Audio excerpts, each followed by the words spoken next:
everyone. So we are here with our bread that has doubled in size again. I think the end of the video cut out last time, so you didn't get to see me shape those final ones. But these are those three, and the one we put in this one will just turn out like so. And all of these, we'll just use a really sharp knife to just slash through the tops. You can have fun with the designs here.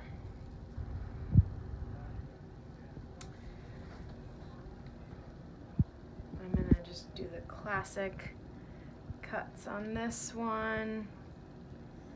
Maybe we'll do a spiral here.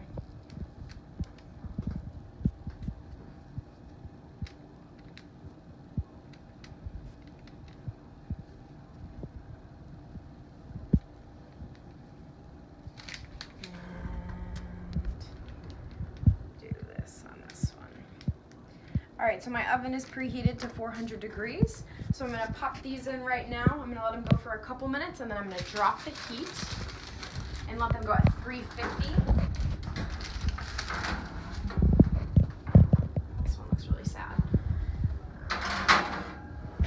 So the normal recipe, if you were doing one big loaf, would be about 10 minutes on 400 and then dropping to 350 for about 20 to 30 minutes.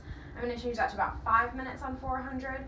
And then I'll drop it to 350 and do about 10 minutes on that. The best way to tell if a loaf of bread is ready at the end is just by thumping it on the back, and if it sounds hollow, it's ready. But we'll get to that, and we'll be back in a sec.